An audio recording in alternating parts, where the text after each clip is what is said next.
Hello everybody, it's Kathryn from Jayne, Kathryn and Books, and what I'm doing today is a bit of a chat, bit of a natter, a bit of a discussion video, and it's still part of Mental Healthathon, but I read a book recently called The Key by Kathryn Hughes, and it sort of got me thinking about mental health provision, how mental health provision has changed here in the UK in my lifetime, and does everybody get the same access to mental health provision? Are there still some groups within the UK that cannot access it, or for whatever reasons don't find it easy to access? So I thought we'd have a bit of a chat. So the first book, as I say, is The Key by Kathryn Hughes. This is fiction, and the other book that I'm reading at the moment is called The Colour of Hope, and this is People of Colour Mental Health Narratives, and it's co-edited by Vanessa, Hazzard and Iresha, Picot. All right, Iresha. Not sure if that's the right way of saying it, so sorry, Iresha, if I haven't got it right. And this is Own Voices, it's non-fiction, but this is looking obviously at mental health and looking at provision or access to mental health. So yeah, very good, very powerful books, both of them. So I'll just read what the blurb is about for The Key. I didn't expect it to be quite as impactful as it was. So in 1956, it is Ellen Crosby's first day as a student nurse at Ambergate Hospital, where she meets a young woman admitted by her father. Little does Ellen know that a choice she will make is to change both their lives forever.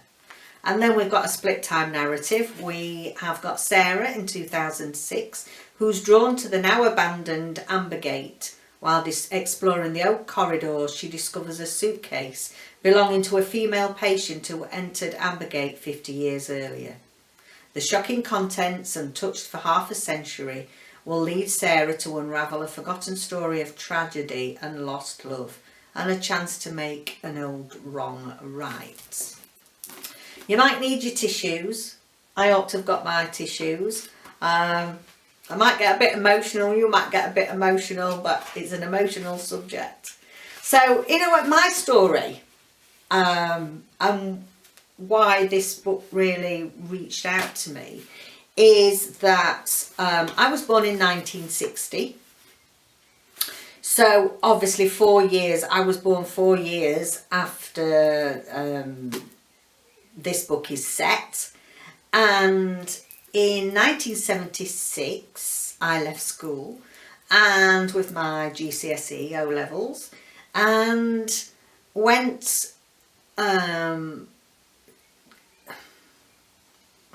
Granville College in Sheffield, which was affiliated to the combined Sheffield hospitals and the School of Nursing in Sheffield. Because what happened in those days is you started your full nurse training. It just changed to registered general nurse from state registered nurse, or you did state enrolment, and you were invited to apply to, it was a bit like an apprenticeship, I should think. It was, we were called pre-nursing students, in some areas they were called cadet nurses, and we did 2 years pre-nursing, working in hospitals, and also studying 2 days a week in college. And we were given an insight into all different aspects of hospital life. You weren't necessarily on a ward. I worked in pharmacy, packing medicines all day, and putting Betnovate into tubs out of a big cauldron. Thrilling. That was if I was good. I worked in the milk kitchens at Sheffield Children's Hospital. I worked, where else did I go? I worked at Lodgemore Hospital in Sheffield with chronically ill patients. So you could go to departments, you could be on the ward, you could go to specialist units. Now, the very first placement I got as a young 16-year-old who had just left school, and, you know, bearing in mind this was 1976, my very first placement was to a mental health hospital in Sheffield, and they had changed, the system had recently changed, where everything was, you know, due to mental health acts, things were altered. So in 1959, year before I was born, the Mental Health Act decreed that the word mental be omitted from hospital names. Rightly so. Anyway, this place is actually real. So Ambergate Hospital is real. And just bear with me on this, because I'm going to just read you this, but then give you a feel for what it was like. This is fiction, remember, but anyway. Ambergate was constructed between 1870 and 1872 to a design by renowned architect Sir Leonard Groves. And it was Ambergate County Lunatic Asylum was originally built to care for 1,000 patients from the Manchester, Liverpool and Chester areas. By the 1950s, it housed over 1,500 patients, resulting in severe overcrowding. In line with national effort to reduce the stigma associated with the words lunatic asylum, the name was changed to Ambergate Mental Hospital in 1925. A further name change was effected after the passing of the 1959 Mental Health Act, which decreed that the word mental be omitted from hospital names. Ambergate Hospital closed its doors in 1997, and the building has been derelict ever since. So we start this book, and it just felt like me starting my first day. I think there were about 6 of us that were on placement there, so we all turned up together. And I'll just read you something from the book. So we have our character Ellen Crosby, who is a young student nurse, and she's about to start her mental health placement, because what happened sort of certainly in 1978 when I started my nurse training, you specialised as a registered general nurse, and then if you wanted to go into midwifery or mental health nursing, either mental illness or chronic mental health learning disabilities as we know it now, you went and did extra training. So I wasn't mentally health trained, but we did have to do a placement. So this was pre-nursing, but even when I was 18 and started properly in my nurse training, you still had to go and do 3 months, I think it was, psychiatric care. So this is Ellen, and she remembered the last time she had walked through the gates, down the potholed drive, edging her way towards the intimidating grandeur of the building. On that occasion too, she had been sick with nerves, her lips dry and flaky, with no saliva to moisten them. She glanced at the navy sky with daylight still an hour away. The early morning mist had not yet lifted, and the grass verge sparkled with frost. She pulled her cape tightly across her chest and blew out a deep calming breath, which crystallised before her eyes as it met with the cold air. As she rounded the bend and the imposing building came into view, her nerves were quelled by the tiniest frisson of excitement. On her first day in the classroom, a tutor had informed them that all the Victorian asylums had been built at the long end of long, winding tracks, surrounded by high walls, hidden from the public, growing up in the shadow of Ambergate, as they had called it. As she approached the main entrance, her thoughts turned to all the unfortunate people housed within this vast warehouse for the insane, many of them abandoned and forgotten by their families. So she arrives, and I remember exactly the same. We went up along, you know, everything as they say it was exactly the same. And bearing in mind, Ellen did her training there 1956. It was 1976 when I was in this situation. That was 20 years later, and I have to say very little had changed. Very little had changed. It sort of dawned on me that I thought, crikey, you know, I entered a place like this 20 years later, and the very little had changed. So this is her first impressions. There didn't seem to be any privacy for the patients, no curtains to pull round, and no more than a foot or two between each bed. Despite the fact that the place looked spotless, there was a fusty smell in the air, no doubt coming from the bodies stagnating beneath the sheets. So then she goes on, she gets taken to a ward, she's introduced to the ward sister, just as I was, and it was very scary. I have to say, you were walking along long corridors, there were nurses with great big bunches of keys jangling, and there were patients that obviously were well enough to be wandering around, but they obviously did have mental health problems, and they'd come up to you and touch you and talk to you, and that was scary as a quiet 16-year-old. So she's on the ward and more or less left to herself, and she went, "Good morning, my name's Nurse Crosby, and you are?" The old lady stared through her, the whites of her eyes yellow, and her irises a shade of murky blue. Her mouth caved in around her toothless gums, giving her the look of an emaciated gargoyle. Ellen stood up and took hold of the old lady's liver-spotted hand, the translucent skin making the veins beneath resemble a relief mat. "Can I get you something?" The old lady continued to stare, didn't nod or shake her head, nothing. Her thin cotton nightdress had come undone and was gaping open at the front. Ellen retied it to preserve her modesty. The woman might not care that she was exposing herself, but Ellen did. Sister Winstanley appeared in the doorway, a murderous look on her face. She took hold of the patient's arm. "How many times? You're not to get up until you're told to. Now back to bed. Go on back to bed, Gertie, go on. I'll fetch your teeth shortly." She tutted at Ellen. "It's like herding cats sometimes." The old lady shuffled wordlessly back to bed, feeling her way along the wall.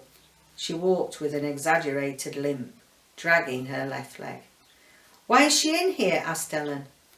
"Old Gertie?" Sister shrugged. "I'm not sure. I don't know. It's not my job to know. I'd have to look it up. She's been here 40-odd years, I believe, and I never heard her speak yet."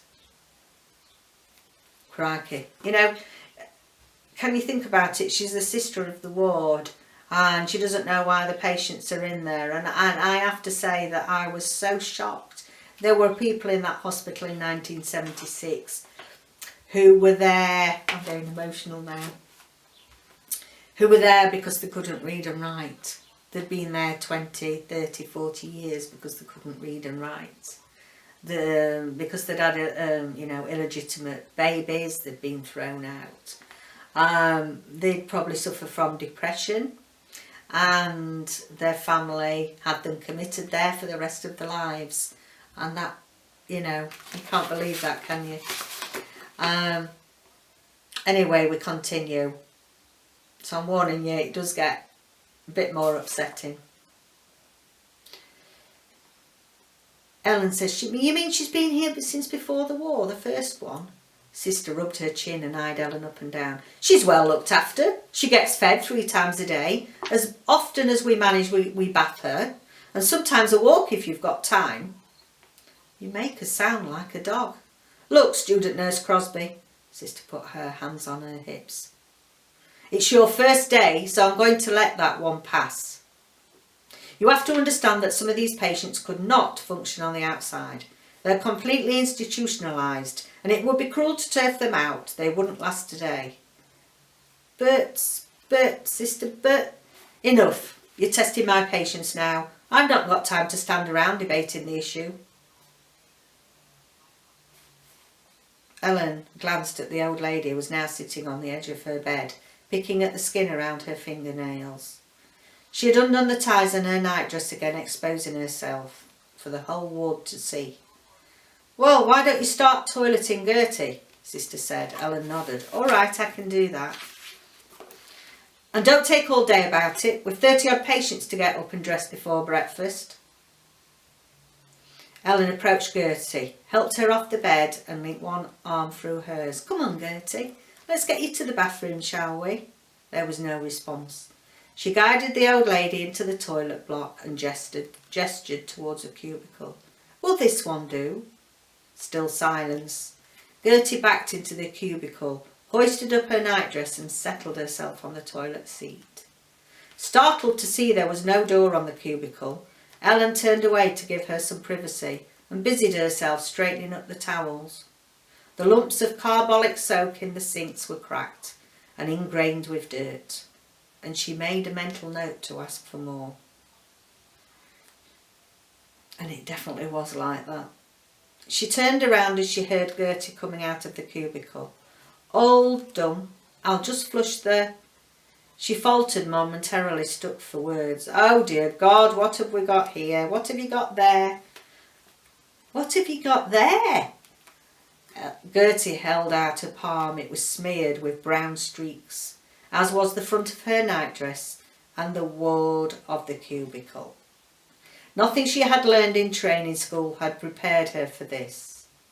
She grabbed the old woman's hands and thrust them under the hot tap and lathered up the dubious-looking soap. Then she took one of the towels off the rail, soaked it in hot water to clean everything else. Along comes Sister. "You turned your back on her, didn't you?" I wanted to give her some privacy. "There's a reason we don't have doors on these cubicles, you know. You can't take your eyes off these nutters for a second." Ellen blinked away the unwelcome tears. "I'm sorry, I won't do it again." "Looks like you've learnt this lesson the hard way, so we'll say no more about it. Come on, come on. We've not got all day. Chop, chop."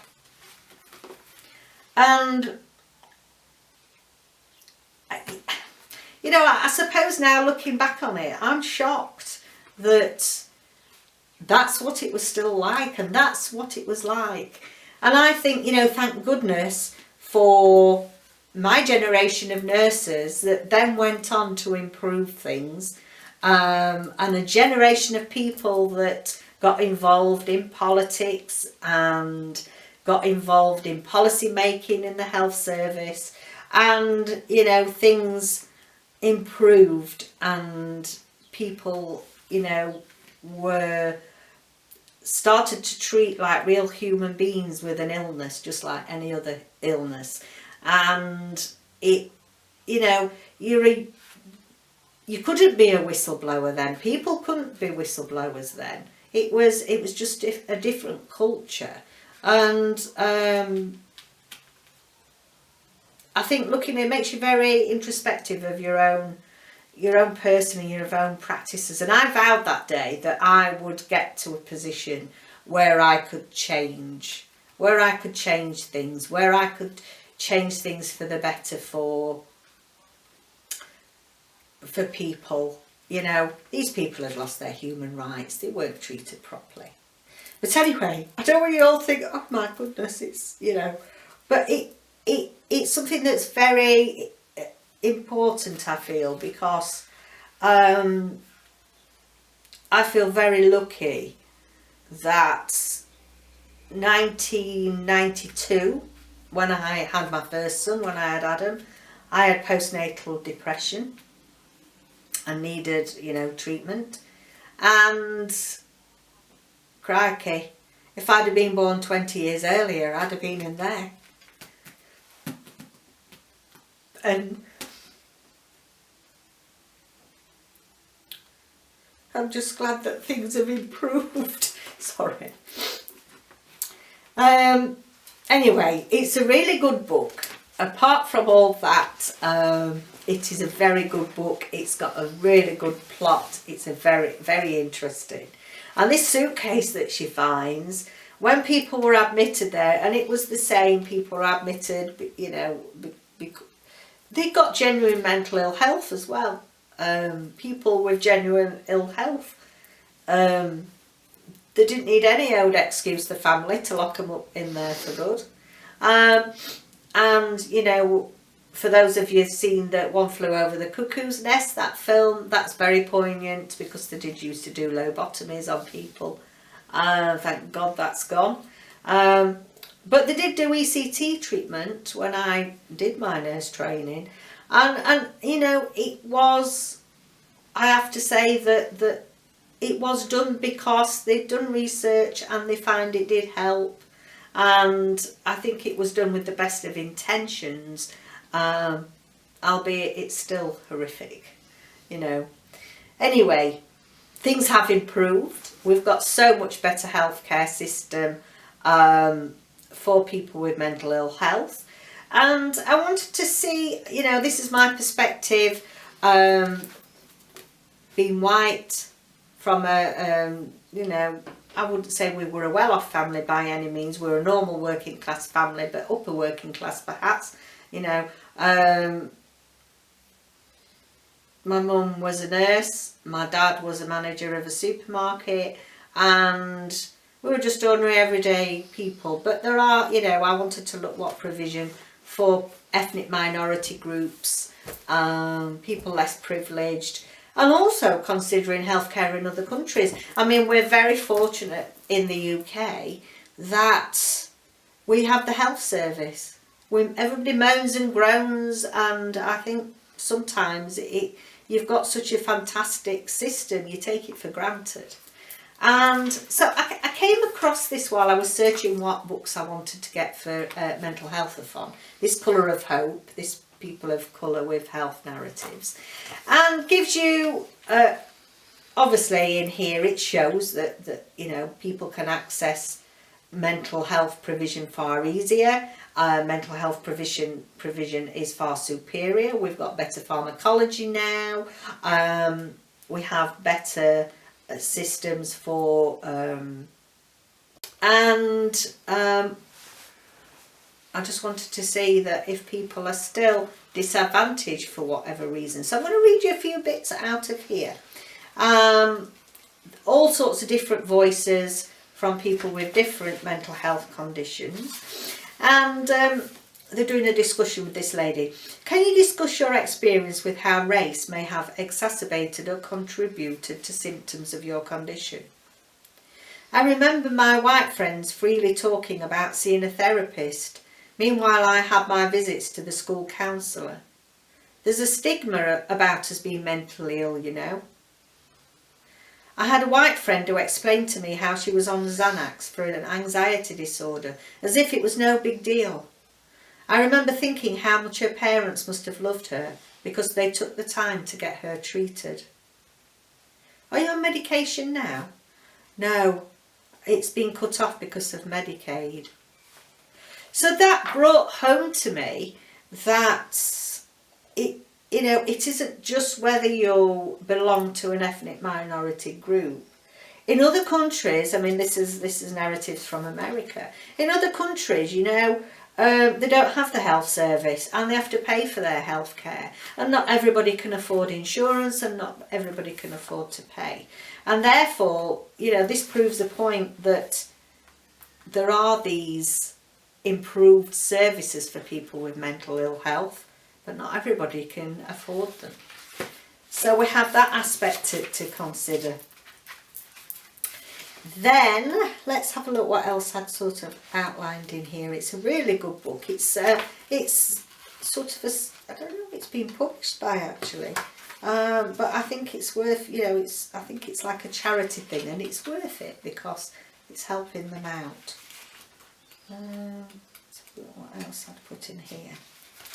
Okay. Black people have a secret sitting in their living rooms, lurking in their closets, tucked away in that special room. We won't talk about it. We'll never publicise it and barely ask for help. It's our brains. And like every other race on this planet, ours gets sick too. And if I'd ever give And if I ever give therapy more than a one session chance, I'm sure that I would have been diagnosed with some form of depression or anxiety. So why didn't I? Same reason we all don't. Because we are minorities and have been dealing with hardship eons and eons. Don't nobody need no shrink to deal. Just pray and push forward, like we've always done. That's who we are, and that's what we do. What we are going through goes beyond shame. It is to the point where culturally it doesn't exist. Hell, I couldn't tell you the Creole word for schizophrenia or bipolar disorder. We come from cultures where the idea of mental illness is new, even if it exists at all. And if it does, it is still often described in terms of spiritual possession. And while the disease itself is not to be celebrated, the fact that we are seeking help should be, in spite of our deep-seated cultural fears. And I think that's very important because, again, this lady's pointing out that culturally they might be able to access, but it's a big thing to get over their upbringing, the cultural ways to go and get this help. But it's also quite uplifting to know that she's saying, in spite of our deep-seated cultural fears, you know, it's to be celebrated. There are those of us that are seeking help. But there'll still be many more, won't there, that aren't. I'll just read you this clip. 1963, I was 9 years old when my mother, Corinne Brown Powell, was hospitalised for 9 months at Bellevue State Hospital in Pennsylvania after having been diagnosed with schizophrenia. I couldn't visit her in the place that performed lobotomies. I couldn't tell anybody because I didn't know anyone who had a sometimes crazy mother who had to take lithium or Haldol or Thorazine or Meloril. In August 2001, I was 44 when Mum was diagnosed with cancer of the duodenum. She died that October, 6 years later. So I wrote this letter to her, explaining things I wanted to say. Sad. So I just really wanted to put this video out there. All of May is, you know, mental health awareness, and you know, you look on BookTube, there are many people that have got their story to tell, that have overcome serious problems, that are still overcoming serious mental ill health. And it's quite, the majority of everything makes me feel glad and makes me feel joyous that provision has changed, that provision has improved, that hopefully there's nowhere that still exists like this, like Ambergate, like the hospital I was sent as a young 16-year-old. And you know, I'm proud of the fact professionally that I didn't work in mental ill health, but I got myself, worked hard to get into a position where I did have an impact on services that were provided and the quality of services that were provided. And privately, you know, from a personal point of view, I'm so really glad that they did improve, because, you know, I had 2 wonderful boys, and you think, you know, I got wonderful help and care for postnatal depression. And I think back to my, you know, think back to this book and think back to my experiences of what it was like in 1976. And, you know, I just think, there for the grace of God go I. And, yeah, I'm so pleased that things have improved and people have far more human rights than they ever did. So I think I'll leave it at that. Quite a different video from me. But I think it's an important story to be told. And, yeah, 2 fantastic books that I think you should read. The Key by Kathryn Hughes, and The Colour of Hope, People of Colour Mental Health Narratives. And yeah, I'll leave you with those thoughts. Comment down below, let me know any experiences you had, or just let's have a chat, and see you again next time. Bye for now.